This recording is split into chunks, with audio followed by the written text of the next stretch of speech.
দয়া করে ধৈর্য ধরে চুপ করে আমরা মনোযোগ সহকারে চলেন।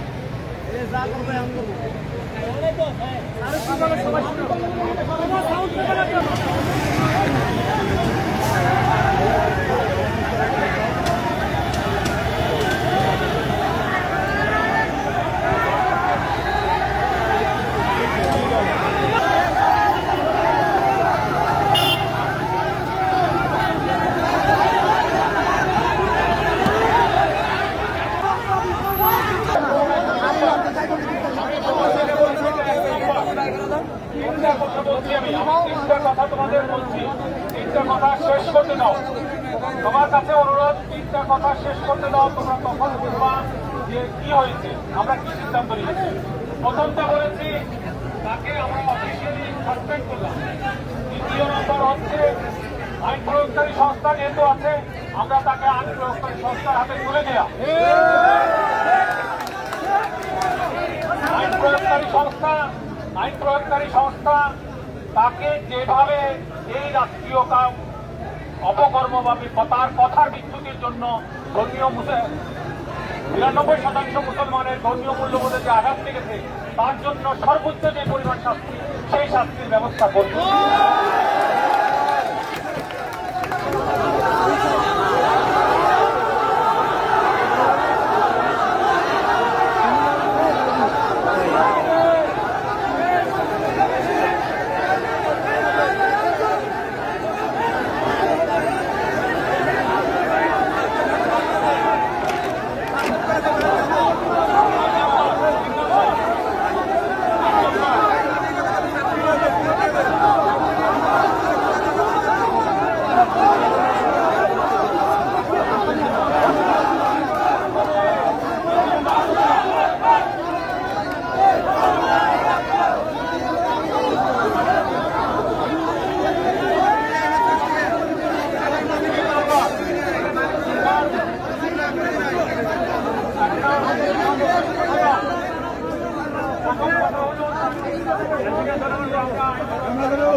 কারণটা হচ্ছে আর খাবার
তাদের মতো করে করতে চাই,